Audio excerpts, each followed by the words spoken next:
ఈ సిమ్టమ్స్ ఉంటే కరోనా వచ్చినట్టే అని అందరూ అంటున్నారు. బట్ ఇప్పుడు సిమ్టమ్స్ లేకుండా కూడా కరోనా వస్తుంది. ఎందుకంటే ఇందుకు కరోనా వస్తే భయపడకండి, వచ్చిన వాళ్ళని భయపెట్టకండి. ఇది కూడా ఒక వైరల్ ఫీవర్ లాంటిది మాత్రమే. అది ఆగస్ట్ 1 మధ్యాహ్నం 1:52 నాకు కరోనా టెస్ట్ జరిగిన సమయం. అదే రోజు మధ్యాహ్నం 2:16 నా ఫోన్కు ఒక మెసేజ్ వచ్చింది. Yes, I tested positive for corona. ఏంటి, శానిటైజర్ స్ప్రే చేస్తున్నారా మీ స్క్రీన్ల మీద నా వీడియో ప్లే చేసినందుకు? అవసరం లేదు. మొన్న మళ్ళీ టెస్ట్ చేయించుకున్నాను, నెగిటివ్ వచ్చేసింది. కంగారు పడకండి, రికవర్ అయిపోయాను. కరోనా వస్తే అందరూ 14 days క్వారంటైన్లో ఉండాలంటున్నారు. అదే హోమ్ క్వారంటైన్లో. చాలామంది అదే అంటున్నారు. నేను అదే అంటాను, ఎందుకంటే నేను అదే చేశాను. ఈ 14 days క్వారంటైన్లో ఉంటే కరోనా నుంచి ఎలా రికవర్ అవ్వాలి అనే డౌట్ చాలామందికి ఉంది. నా పర్సనల్ ఎక్స్పీరియన్స్ చెప్తాను, ఏమన్నా యూజ్ అవ్వచ్చేమో అని అంతే. ఓకేనా? వీడియో స్టార్ట్ చేసేనా? చూస్తారు కదా.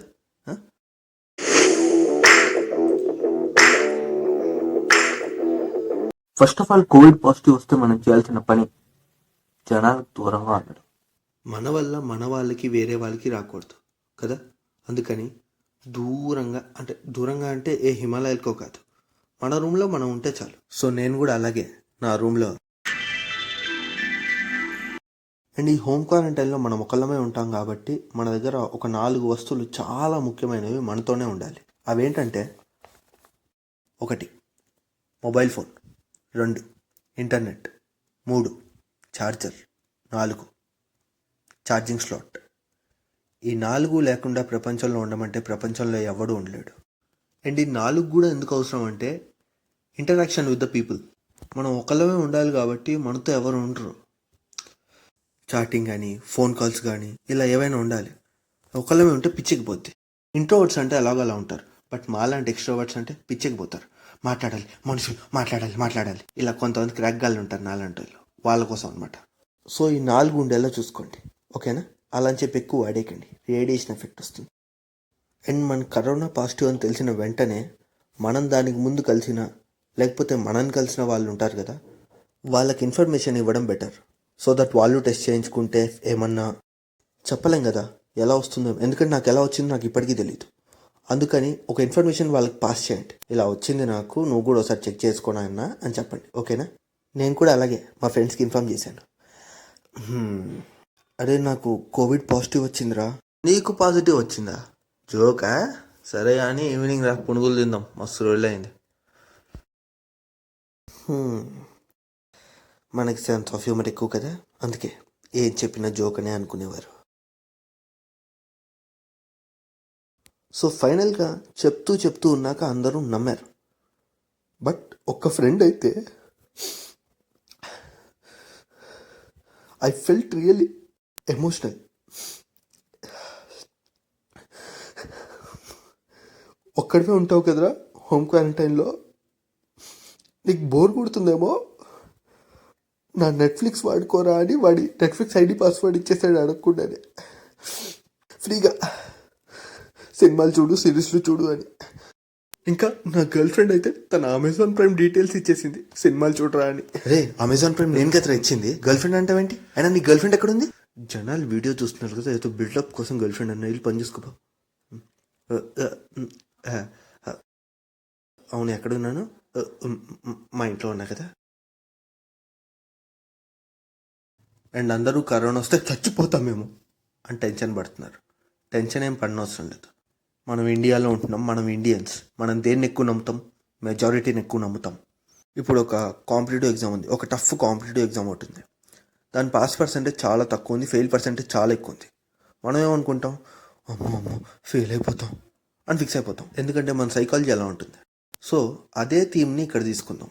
ఇక్కడ డెత్ రేట్ చాలా తక్కువ ఉంది, రికవరీ రేట్ చాలా ఎక్కువ ఉంది. సో ఇది చూసుకొని రికవర్ అవ్వగలుగుతాం అని ఒక కాన్ఫిడెన్స్ బిల్డ్ చేసుకోవచ్చు. ఈ కాన్ఫిడెన్స్ ఇమ్యూనిటీని బిల్డ్ చేసుకోవడానికి హెల్ప్ చేస్తుంది. సో కాన్ఫిడెంట్గా ఉండండి. ఫుడ్ మన డైలీ నీడ్. ఫుడ్ ఏం తినాలి అనే డౌట్ అందరికీ ఉంది, అఫ్కోర్స్ అప్పుడు నాకు ఉంది. ఏం తినాలంటే చల్లగా ఉండేవి తప్ప అన్నీ తినచ్చు. Boiled eggs mandatory, dry fruits mandatory, seasonal fruits mandatory, పప్పు మ్యాండేటరీ, లీఫీ వెజిటబుల్స్ మ్యాండేటరీ. ఈ 5 మినిమం గ్యారంటీ అనమాట. అంటే ఇవన్నీ కొంచెం ఇమ్యూనిటీ పవర్ పెంచేవి. సో ఇవన్నీ ఉండేలా చూసుకోవాలి. అంటే నేను డాక్టర్ని కాదు, అలానే ఎంబీబీఎస్ స్టూడెంట్ని కూడా కాదు. అయినా సరే ధైర్యంగా ఎందుకు చెప్తున్నానంటే మ్యాక్సిమం కోవిడ్ వచ్చిన వాళ్ళందరూ ఇవే మెడిసిన్స్ వేసుకుంటున్నారు, అందుకని చెప్తున్నాను. Vitamin C, vitamin D3, azithromycin, hydrochloric, Zincovit. Maximum అందరు ఇవే వేసుకుంటున్నారు. అండ్ ఇంకా ఏమన్నా ఫీవర్ లాగా ఉంటే డోలో కూడా వేసుకుంటున్నారు. అంటే ఇప్పుడు నేను చెప్పా కానీ వేసుకోకండి, కన్సల్ట్ చేసుకొని వేసుకోవడం బెటర్. ఓకేనా? అండ్ ఎవరికైతే కోవిడ్ పాజిటివ్ వస్తుందో వాళ్ళందరికీ డైలీ కోవిడ్ హెల్ప్ లైన్స్ నుంచి కాల్స్ వస్తాయి. మనకి ఏమైనా ప్రాబ్లమ్స్ ఉన్నా, ఇష్యూస్ ఉన్నా వాళ్ళకి చెప్తే వెంటనే ఇమీడియట్గా ఇన్ఫర్మేషన్ ఇస్తారు, ఏమైనా హెల్ప్ ఉన్నా చేస్తారు. So no need to worry of it. Hot water, daily hot water తాగితే చాలా బెటర్. అంటే మరీ నోరు కాలిపోయేలా వద్దు, లైట్గా హీట్ చేసుకొని తాగండి. పైగా మనకి క్లైమేట్ కూడా కోఆపరేట్ చేయట్లేదు. సో ఈ హాట్ వాటర్ మనకి చాలా హెల్ప్ఫుల్గా ఉంటుంది. And also steaming. మ్యాక్సిమం కోవిడ్ని రికవర్ చేసేది ఈ స్టీమింగే. సో స్ట్రెస్ చేసి చెప్తున్నా, స్టీమింగ్ స్టీమింగ్ స్టీమింగ్ స్టీమింగ్. అంటే నాకు డీ సౌండ్ ఎలా పెట్టాలో తెలీదు, అందుకే నేనే 3 సార్లు చెప్పేశా. సో స్టీమింగ్ పెట్టుకోండి, చాలా యూస్ఫుల్గా ఉంటుంది. బ్రీతింగ్ ప్రాబ్లం అనేది చాలా సీరియస్ అంట. సో ఎవరికైనా బ్రీతింగ్ ప్రాబ్లం అనిపిస్తే వాళ్ళు వెంటనే హాస్పిటల్లో జాయిన్ అవ్వడం చాలా వరకు బెటర్. అండ్ చాలామంది స్మెల్ తెలియట్లేదు, టేస్ట్ తెలియట్లేదు అని టెన్షన్ పడుతున్నారు. అవి ఇమ్యూనిటీ బిల్డ్ అయ్యే కొద్దీ సెట్ అయిపోతాయి, కంగారు ఏం పడిన అవసరం లేదు. అండ్ ఎవరికైతే కరోనా వచ్చి తగ్గిపోయిందో, అంటే నాలాంటి వాళ్ళకి, మనందరికీ ఒక సూపర్ ఆప్షన్ ఉంది. ఏంటంటే ఎవరికైనా కరోనా వస్తే వాళ్ళకి మన ప్లాస్మా డొనేట్ చేయొచ్చు. సో వాళ్ళకి కరోనా పోతుంది. సూపర్ ఆప్షన్ కదా. మనకు రూపాయి కూడా ఖర్చు ఉండదు, అయినా ఇంకోళ్ళు హెల్ప్ చేయొచ్చు. ఇంత మంచి ఆప్షన్ మనకి తప్ప ఇంకెవరికీ లేదు. సో ఖచ్చితంగా యూటిలైజ్ చేసుకుందాం. ఓకేనా? అండ్ ఎవరైతే ప్లాస్మా డొనేట్ చేయడానికి రెడీగా ఉన్నారో, అండ్ ఎవరైనా ప్లాస్మా ఆల్రెడీ డొనేట్ చేస్తారో వాళ్ళందరికీ ఒక హై-ఫై అండ్ ఆల్సో షేక్ హ్యాండ్. వద్దులే, ఇప్పుడే తగ్గింది, మళ్ళీ ఎందుకు రిస్క్. షేక్ హ్యాండ్ వద్దు. కరోనా నుంచి రికవర్ అయిన ఒక 28 days తర్వాత మనం ప్లాస్మా డొనేట్ చేయొచ్చు. సో వ్యాక్సిన్ వచ్చే వరకు మనకు మనమే హెల్ప్ చేసుకోవాలి. ప్రజెంట్ మార్కెట్లో ప్లాస్మా డొనేషన్ కన్నా పెద్ద వ్యాక్సిన్ ఏమీ లేదు. So please donate plasma. నేను కూడా అదే పనిలో ఉన్నాను. ఒరే దినేషు, చెప్పమ్మా. ఏం లేదురా, కడగడానికి గిన్నెలు వేసాను, త్వరగా వెళ్ళి కడుగుపో. పనమ్మాయి ఉంది కదే. ఈ 2 వారాలు క్వారంటైన్లో ఉండి నీ ప్లేట్లు నువ్వే వాష్ చేసుకున్నావు కదా, భలే వాష్ చేసావురా. ఇక పనమ్మాయికి డబ్బులు ఎందుకు దండగా అని మానేయమని చెప్పాను. కడిగేసాయి. నా బట్టలు నానబట్టలు వేసాను, ఉతికేసాయి. బట్టలా? అదేంటి, వాషింగ్ మిషన్ ఉంది కదా. క్వారంటైన్లో నీ బట్టలు నువ్వే ఉతుక్కున్నావు కదరా, చాలా బాగా ఉతికావు కదా అని వాషింగ్ మిషన్ ని సెకండ్ హ్యాండ్ అమ్మేసా. 5,000 వచ్చాయి. 5,000? ఎందుకే నాకు కరోనా వచ్చినట్టుంది. వెళ్ళి పని కానీ పో. సరే, అర్జెంట్ పని పడింది. Stay home, stay safe, by.